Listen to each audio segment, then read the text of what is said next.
Hi everyone, this is Lucy Ferren CZT and I'm here with a weekly roundup of my 100-day project for 2022, the periodic table of tangles. So if you've been keeping an eye on what I've been doing all week, you will recognise some of these bijou tiles. I'm just going to have a quick little chat about them and then produce the ones for today.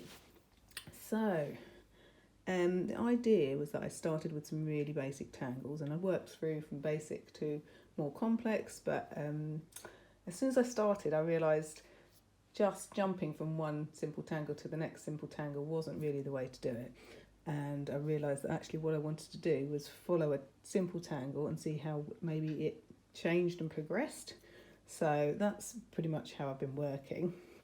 So day one involved therefore, which I think is the most simple tangle. Oh, that was in the introduction. And then to go with that we've got tipple and says. Now tipple is made entirely of O shapes, so one of the elemental strokes. It's super simple, and really therefore in tipple aren't that similar. I just wanted to start with some simple tangles. So these three might not actually sit together in the periodic table of tangles. In fact, I think therefore might be my hydrogen, and tipple might be way over on the other side being my helium type tangle. And really says does not necessarily progress from either of these two. Certainly once I'd drawn it, I thought it did. I thought, oh yeah, we've got some dots, we've got some orbs, but actually the whole thing with says is about starting and auring outwards, and I think there are some other tangles that are a lot more similar to that when we come along and do some others. So let's look at day two. Day two was started with a very simple little known tangle called Dribbits. And people might not know this tangle. It's in the little book that comes with the Zentangle kit.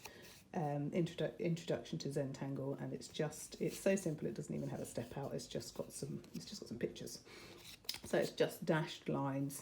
You do a series of dashed lines and then you repeat that as an aura, and it's as simple as that. Trying just to not line them up too much, which gives a nice effect. And so from there I thought straight line auras. So then I went in with static, which is just a zigzag that gets auraed, and Circus, which is actually usually when we start it these days we start with an X, but on the original step out it is a series of V's, so you'd come in with a V from each direction and then aura outwards. So this is more of a kind of a radial tangle, i.e. sort of starting in the middle and growing outwards, whereas this is like a linear growth. Same with this one. This is another kind of radial tangle, although you're starting in several different places all at once, and then they all come together. So in terms of when we were talking about therefore, we said, so when we're looking at a pattern, we've got the little motif, which was the three dots, and then the repeat. So here it was random. So here the motif is an orb, an O shape, and the repeat is also random, and you can vary the size of your O's as well. Says starts in a random way, doesn't really have a motif as such, although you could say that these concentric orbs are like a motif in the end. It's not quite the same. Dribbits, the motif would be the teeny tiny line, or just a string of those maybe, if you wanted to interpret it like that. Static's got the zigzag, and Circus has got the V's or the X. Let's have a look and see what else we've got. We've got this is Stir It Up, which is also known as a maze, and it's the first one I did, which is an S-shaped line. This is a random S shape. Definitely doesn't have a kind of a motif at all really, because it is just one wiggly line which can go anywhere. So from there it was quite tricky. I went to something that was a bit more organised in terms of S-curves, which was Wadical, which is another super simple one, but in a more organised way. And this is just one way of doing Wadical. Wadical is just literally that continual S-shaped line that's quite consistent, or you can make it go bigger or smaller and do it in lots of different arrangements. And from there, I went to Orlik, which is kind of associated really maybe with these ones, in that it is an S-curve that gets auraed linearly, but then you rotate your tile 90 degrees and then repeat, basically. So you get this interesting kind of crisscross effect. In fact, that's really kind of groovy, that one. Okay, so no relationship, but from there I went to something simple with C-curves, and the most simple one I could find was Tangle, which is literally just that repeated C-curve and then again kind of offsetting them. It doesn't have to be that uniform, it can be a bit more random than that. You can do it in lots of different ways. It's just that initial kind of C-curve. And then from there I went to Targ, I'm not sure that's how you pronounce it, but Targ, which again is this repeated C shape. So these two are very, very similar. I've tried to draw this one a little bit differently just to kind of make it look a bit different. Really the only difference I could find was on the initial step out, this one starts in the corner. That really isn't a difference. Just this little extra, another little extra C curve that gets inked in. So from there we've got simple C's, a little bit more complex, and then to Crescent Moon that everyone's familiar with. This is just, again, more complex. You've got the blacked in C shape and then the auras. And here, the motif would be that kind of shape, that kind of, whatever that shape is, where you've got that half C's and then that bit. So the bit that you can see, although you're not drawing a motif, it kind of gets created as you draw. Again, Targ is very similar. It's the C shape and the kind of the bounding edges of that. Crescent Moon's more obvious. You've got this C with the auras, and that's our motif. And Crescent Moon, the repeat can be anything. Even if we drew Crescent Moon kind of just here and there, it would still be Crescent Moon. That motif, and the repeat isn't something that's set. So Crescent Moon is recognisable as Crescent Moon, whether you've got one bit of it, or whether it's done around the edge, whether it's done in a line, whether it's repeated like this, or you just aura it into the middle. It's still Crescent Moon. So this one's really adaptable. Okay, well, where do we go from there? Day 5. We have so kind of following on from day 2 actually, with the straight line auras. I thought, well, where else does that go? Actually, these might kind of fit under here in the table. I don't know where anything's going to go yet. We've got Nectar, which is a really simple tangle. It's just a series of parallelish, auras, I suppose, a straight line and then a few auras that you do in random places. So the repeat is random. The motif would be just those few lines, but that's not set either. You don't have to do 4 or 5. You can do it to fill the space. And then you do a few in random places, then you turn your tile and you do the same thing at a different angle, and then keep doing that until you've filled everything up. So that's got like a random repeat. So from there I went to something with a more regular repeat, which is Kiko, very similar in its little motif, but very different looking because you're so regular. You're horizontal, you're vertical and horizontal and vertical and horizontal. So the repeat here is super regular. It's like alternating. And then from there, I went to Swarm, which again is a straight line repeat, but these get smaller. You draw a big one and then they get smaller to form a triangle. So it's like a gradation to make that little motif. So the motif here would be the 4 lines or however many you do. The motif here is just that little triangle that's formed with your auras getting smaller. And then you repeat that by generally rotating your tile and doing another one. It doesn't have to be this orderly. It can be a bit more kind of irregular than this. That's just the way it came out of my pen. that's not, you know, you don't have to get it quite as orderly as that. That's just me. That's just my tangling. If anybody knows me, they'll know that I'm a very orderly person, struggle to do things disorderly. So those three might in eventually sit nearer. So this isn't any kind of order yet. I'm just doing it in day order, and I'm jumping around all over the place in terms of you know, my starting point. So I'm not necessarily following on from the day before. So I've looked at dots and straight lines and S shapes and C curves and O shapes. Tipple is unusual in that it's the only tangle that is made entirely of O's. Whereas, yeah, it's going to have to sit on its own somewhere. So from there, we go to slightly more complex line types. So I've gone for tangles that, this was yesterday. Tangles that are made of, so this is R, which is a straight line with a dot on the end. It's the only one, which is a straight line and a dot on the end, I think.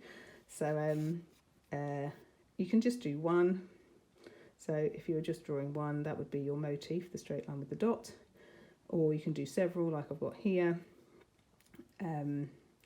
If you just consider one, then it's like, you repeat it rotating, and you can have them various lengths. But then if you want a few of them, then you might consider this your motif, and then you just repeat them randomly and in random sizes. So that's R.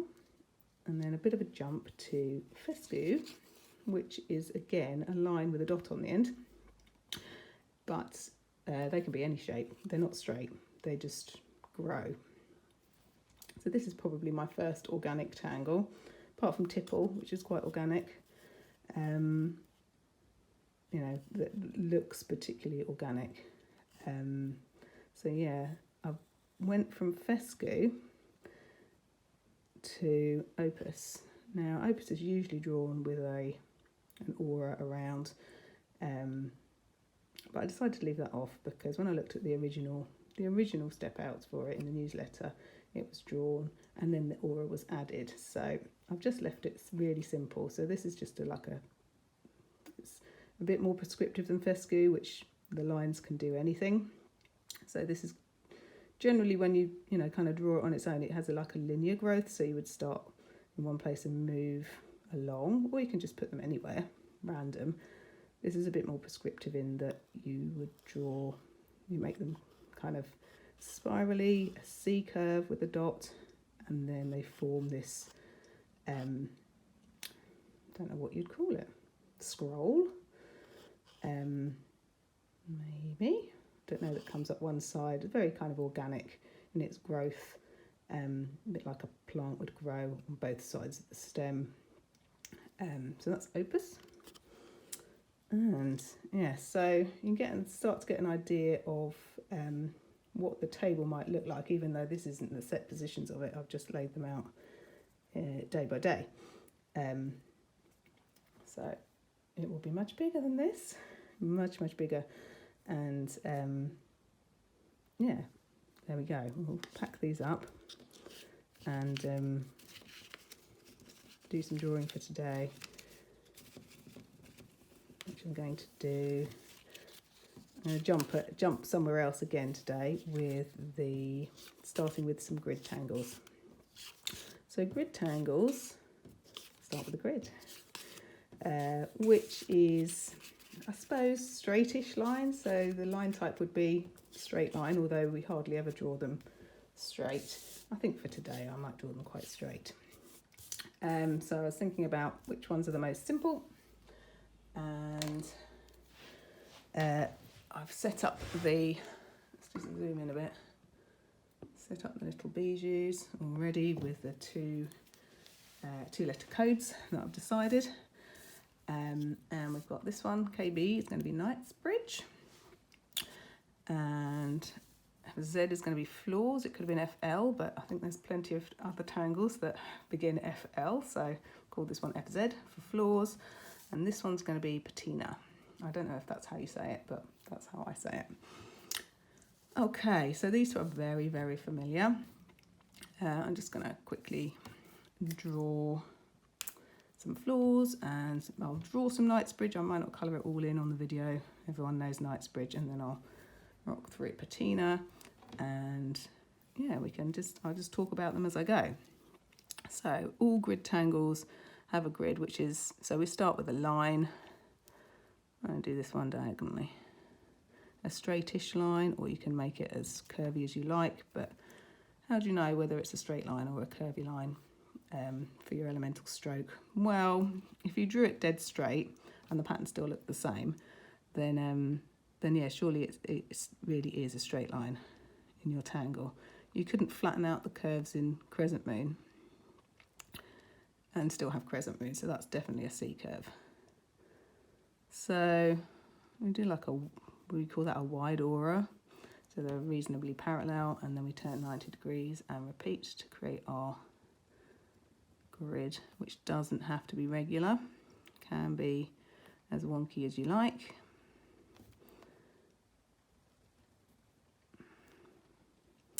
And floors is super simple, and it kind of focuses rather than on filling each box like you would do in other grid tangles where you're kind of focused on the box. Floors focuses on the intersections. So at each intersection, you could do it as a fragment. You could do each corner, but I think most people when they draw it would draw the little diagonals. You know, in this case, they're not diagonal because I've got my grid diagonally, to form, in this way, a diamond or a square, and then we fill it in.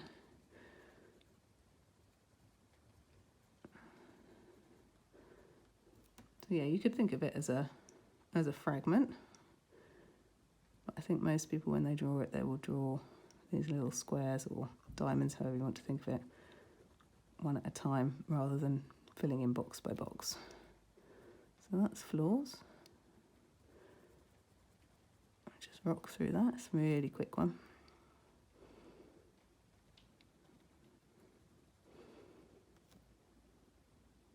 So this really is therefore entirely straight lines. So there are lots and lots of grid tangles, official grid tangles, and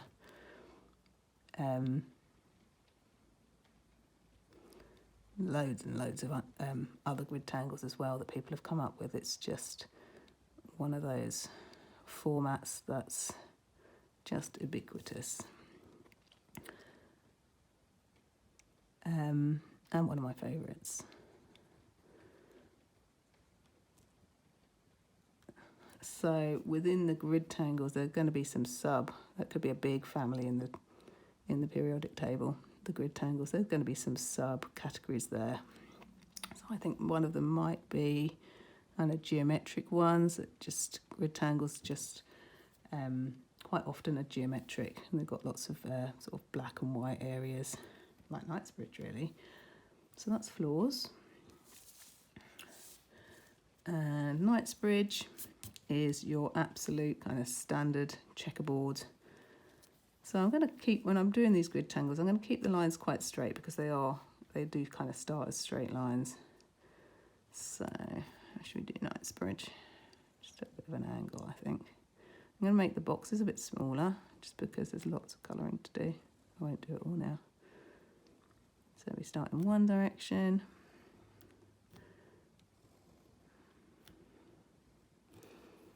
And then we rotate 90 degrees.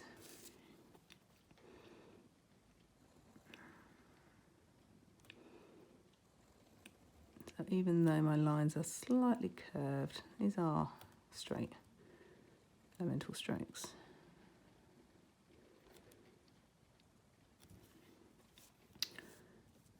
So we create our grid, and then obviously Knightsbridge is just your kind of standard checkerboard, so we're alternating black and white. So there are two bits to this. You couldn't kind of, well, it's hard to say about motifs here.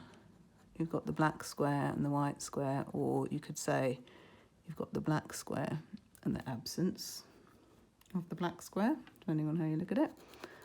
So yeah, this is a different kind of pattern again, isn't it? It's you've definitely got two parts to this pattern that alternate, and they alternate in both directions.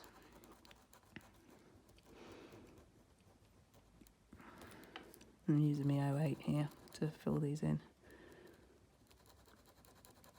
I don't think I'll finish this right now. Everybody knows Knightsbridge. So the most basic kind of alternating pattern there, and there are several other tangles that use lots of sort of large areas of black. And white tend to be referred to as drama tangles. So this is probably the original drama tangle. I'm not sure I'm going to have that as a category in my table. So we'll see, because is there enough that ties them together? I don't know. Okay, floors and Knightsbridge. And then patina. And this is a little known tangle. I might even have to look at the step out so I haven't memorised everything. But let's start. It's a grid tangle. And so it starts in the same way, of course, with a grid. So with a straightish line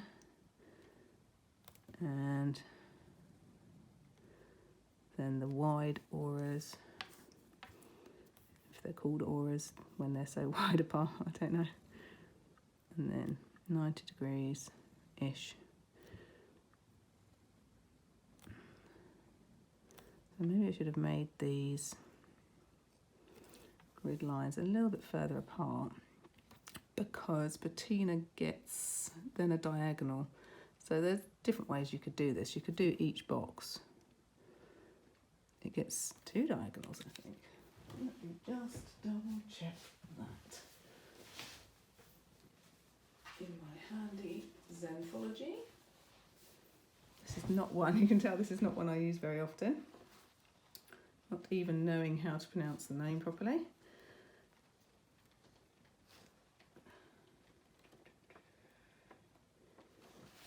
Okay. So yeah, it gets diagonals in both directions. So when you're doing diagonals, I know the advice is usually to do box by box. But I think if you go slow enough, you can kind of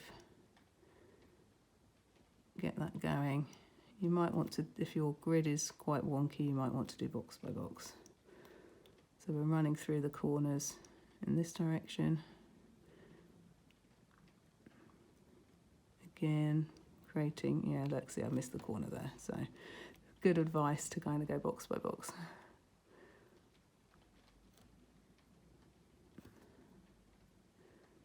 Stopping and starting at the corners, yes, that makes more sense. Okay, so we've gone in this direction, which again is kind of 45 degrees to all the others. And then we can turn, and I might have missed some, but I want to come down in this direction.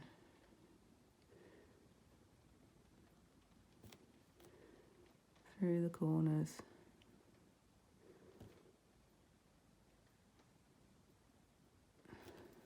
So is this more complex than... I mean, you could kind of do it box by box and just put an X in each box. That's another way of creating this. Completely straight lines at the moment. So simple in its design. You need to take care on its construction. Have I missed some? I feel like I've missed those ones. Anyway, there it is before it gets its dots. Now it gets some dots added in all the intersections. In every intersection we can add a dot. So this is another one which focuses on intersections. So you could make your dots bigger or smaller. Oh, and keep mine consistent. There isn't, I don't think there is something that says how big they need to be. So this is straight lines, and then dots as the elemental stroke. And it's all of these grid tangles are as regular as you want to make them. They're very regular in their repetition.